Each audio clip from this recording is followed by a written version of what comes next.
So if me get up in the morning and me say, so I'll check out Store Love because Store Love over Osalio. And Osalio tonight I will have Bounty Killer and they'll have Shabba Ranks and them man, they have to cover that thing there as a cameraman. You see me I say?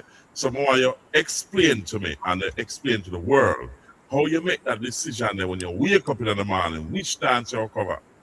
So how you reach that thinking there and why it is important to cover the dance there. Talk to me. Very, very, very important question.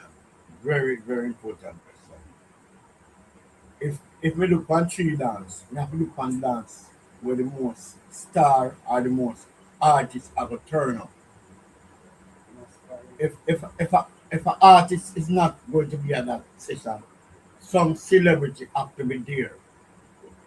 So that's how we choose. And how we choose. We look on the nature of dance, from who are keep the dance, which part of the dance I keep, and the sound them we are play. So we choose from there. Because once we see the promotion, and once we see the on posters, we know that dance and more. Bounty Killer